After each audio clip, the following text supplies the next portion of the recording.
नीतीश कुमार के पार्टी से बालू के रेत लेखा एक एक करके सब फिसलल जाता है कि का जितना लोग से मुलाकात कैले है वो सब नीतीश कुमार के अपन नेता मान ली। सबसे बड़ परीक्षा जौन बा वो भारतीय जनता पार्टी के अमित शाह और नरेंद्र मोदी के जौन चक्रव्यूह बा ओकर तुरल। भारतीय जनता पार्टी भी अपन नया चक्रव्यूह रचे खातिर तैयारी कर रहा बा।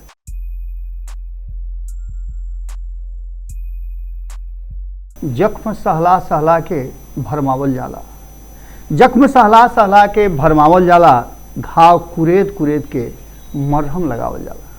गोड़ लागत नहीं हियरा से अभिनंदन बा, खूंटा ठोक है। और आज कुछ अलग वालों के साथ बात करे खातिर और बिहार के राजनीति से देश के राजनीति में जो चल रहा बा ओकरा के बतावे खातिर आइल बानी।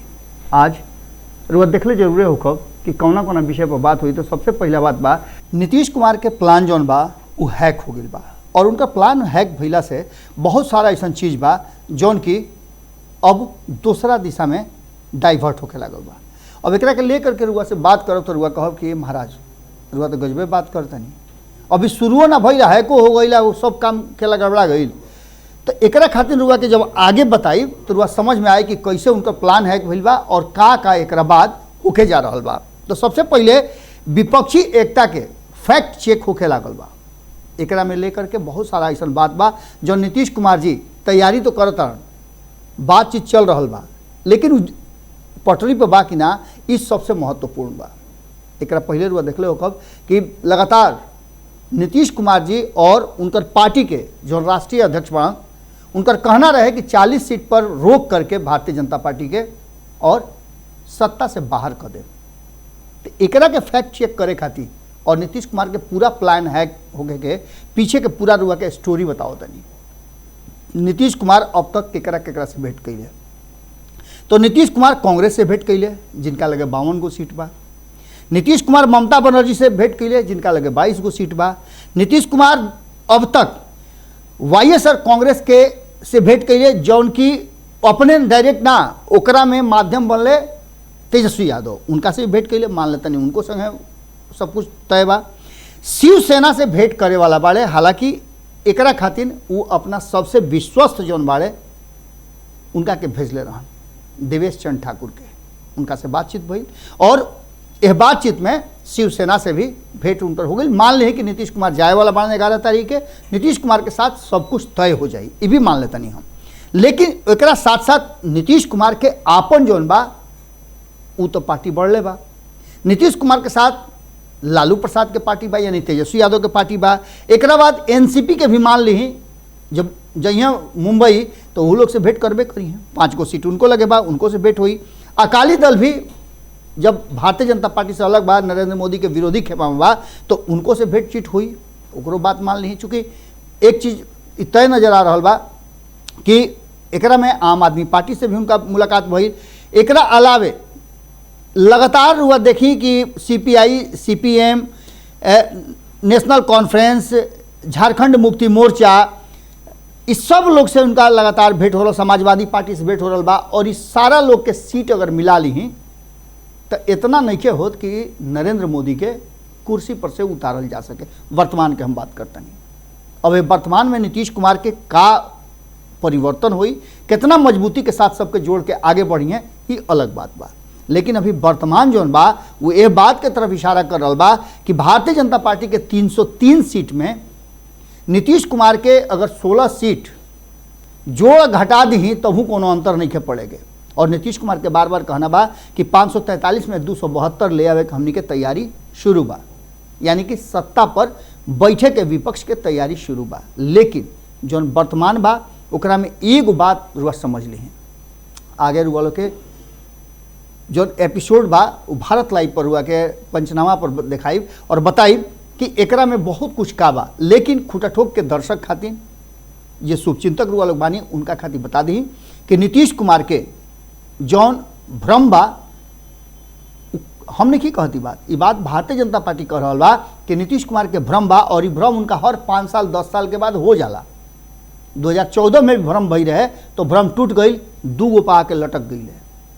अब 2024 में 10 साल के बाद फिर उनका भ्रम हो गई बा प्रधानमंत्री बने के। तो अब की हाली तो साफ उनकर कहीं की सोपा हो जी हैं, ये कहना भारतीय जनता पार्टी के बा। और भारतीय जनता पार्टी लगातार नीतीश कुमार के प्लान पूरी तरह से फेल के बाद कह रहा बा। विपक्षी एकजुटता असंभव बता रहा बा। एकरा में विपक्षी एकता के फैक्ट चेक के रुआ के बात बतौनी। और मोदी शाह के जो चक्रव्यूह बा, वो चक्रव्यूह के तूड़े में भी नीतीश कुमार अभी तक एको डेग आगे नहीं बढ़ौले। अगर ममता बनर्जी से मुलाकात हो गई, कांग्रेस से मुलाकात हो गई, उनका आम आदमी पार्टी से मुलाकात हो गई, अखिलेश यादव से मुलाकात हो गई, झारखंड मुक्ति मोर्चा में जाके हेमंत सोरेन से मुलाकात कर रहे, और भी अलग राज्य में वो अपन प्रतिनिधि भेज के मुलाकात करते रहे। उड़ीसा में बिजू पटनायक से 9 तारीख से के मुलाकात, माफ़ करब, बिजू जनता दल के नवीन पटनायक से उनकर मुलाकात बा। ये सारा मुलाकात के अगर जोड़ भी दी तो नीतीश कुमार के कामयाबी अभी अंकुरल भी नहीं है, फल तो बहुत दूर बा। ऐसा स्थिति में जौन चक्रव्यूह भारतीय जनता पार्टी अमित शाह और नरेंद्र मोदी मिल करके रचले बाड़े, वो चक्रव्यूह में नीतीश कुमार अगर ढुकता रहे तो चक्रव्यूह के तूड़े में कितना सफल हुई हैं, ये बात बड़ा महत्वपूर्ण बार हुआ। एक पहले हम बतैले रही कि समाजवादियन के जौन बड़ा एक लिस्ट रहे, वो लिस्ट में बहुत कम लोग बाँचल बा जौन सक्रिय राजनीति में बा। ओकरा में नीतीश कुमार और नवीन पटनायक, एक साथ साथ बिहार में भी और लोग बा, हम सिर्फ नाम उनकर जोड़ रहा बानी, जौन आंदोलन के हिस्सा रहे 90 के दशक में भी और 70 के दशक में भी। जे लोग आंदोलन के हिस्सा रहे, जेजेपी आंदोलन के हिस्सा रहे, वो सारा लोग या तो हाशिया पर चल गई बा या फिर राजनीतिक रूप से मैंने सफल या कहल जाओ सशक्त नहीं थे। नीतीश कुमार ओकरा में एकमात्र ऐसा नेता बाड़े जो सफल भी बाड़े और सशक्त भी बाड़े। लेकिन विपक्षी एकजुटता में उनकर सबसे बड़ परीक्षा जौन बा वो भारतीय जनता पार्टी के अमित शाह और नरेंद्र मोदी के जौन चक्रव्यूह बा ओकर तोड़ल। एकरा साथ साथ एक और चर्चा बहुत जबरदस्त विपक्ष कर रहा बा कि नीतीश कुमार पूरी तरह से विपक्षी एकजुटता खातिर तैयारी तो कर रहा बा, लेकिन सौंसे के सौंसे विपक्ष पूरी तरह से कन्फ्यूज बा। एक कन्फ्यूजन में एक बात तो पक्का बा कि भारतीय जनता पार्टी लगातार और नीतीश कुमार के विरुद्ध जौन भी दल बाड़े या पार्टी बा या नेता बा, वो लगातार ही बात कह रहा बाड़े कि नीतीश कुमार जब अपना पार्टी के भीतर एका नहीं खन रख सकत, सामंजस्य बिठा के नहीं खन रख सकत, पार्टी के कमान उनका हाथ से छुटल जाता, तो इतना बड़ा विपक्ष के कैसे वो लेके चली हैं। दूसर का चीज़ कि का जितना लोग से मुलाकात कैले है वो सब नीतीश कुमार के अपन नेता मान ली। सवाल ही बहुत लमहर बा और ये सवाल के जवाब भारतीय जनता पार्टी ऐसा बुझाता कि खोज ले बा। एक तरफ जहाँ नीतीश कुमार यह मुलाकात के बाद जौन कर्नाटका के परिणाम आई ओकरा तक सब कुछ एकदम बिल्कुल रोक के रखल बा। कर्नाटका के चुनाव परिणाम अइला के बाद बिहार में एक बड़ा बैठक करे के तैयारी चल रहा बा। एकरा खातिर लालू प्रसाद भी आगे बढ़ी, बात लगातार हम कह रहा बानी। और विपक्ष के एकजुट करे में जौना जौना दल से जौना जौना नेता से नीतीश कुमार के मुलाकात नहीं के भइल, वो लोग से लगातार मुलाकात के सिलसिला जारी बा।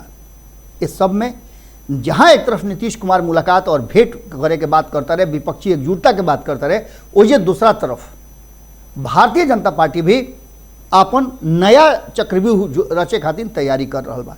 एक चक्रव्यूह देशव्यापी बा कि देश भर में अलग अलग राजनीतिक दल भारतीय जनता पार्टी के साथ कौना तरह के संबंध में बाड़े, कितना दूरी और कितना नज़दीकी बा, ऊपर से जौन लौकत आऊ अब भीतर में जौन बात तौन, ये सब में का अंतर बा।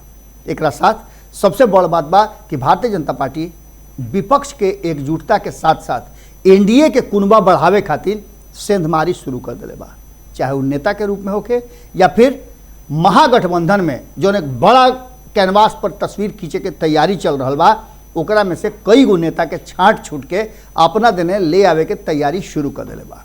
ये सब बात के देख करके एक बात तो पक्का नजर आ रहा बा कि पूरा के पूरा जो माहौल बा वो कन्फ्यूजन वाला बा और एकरा में सब कुछ आगे जाकर के तय हुई। लेकिन ये महीना और ये महीना के 15 तारीख से लेकर के 30 तारीख के बीच के जो समय बा वो देश के राजनीति खातिर, बिहार के राजनीति खातिर बड़ा महत्वपूर्ण बा। बहुत सारा फैसला हुआ देखे के मिली और बहुत सारा बयान भी देखे के मिली। नीतीश कुमार के पार्टी से बालू के रेत लेखा एक एक करके सब फिसलल जाता रहे। अब एकरा के पहले संभालल जरूरी बा कि पहले विपक्षी एकजुटता संभालल तैयार बा। ये देखे के हुई कि चक्रव्यूह के कैसे नीतीश कुमार तुड़ता रहे और विपक्ष के एकजुट करे में कितना सफल होता रहे। आज के खूटा ठोक में रुआ लोग से एहिजे विदा लेब। फिर कल भेंट करे के वादा के संग है। निहोरा बा कि हित नाता गोतिया पटदार संगी सलेहर जे भी बा ओकरा के भोजपुरी वाला विश्लेषण जरूर बताई, सुनाई, समझाई, कारण कि राउर भाषा हो और अधिक से अधिक लोग के जोड़े के कोशिश करी। रुआ गाई ले, बजाई ले, बोली ले, बतियाई ले, जानी ले, तो आई सभे मंच रउए लोग के ह खुला निमंत्रण बा, आई और अपन बात रखी। गोड़ लागत।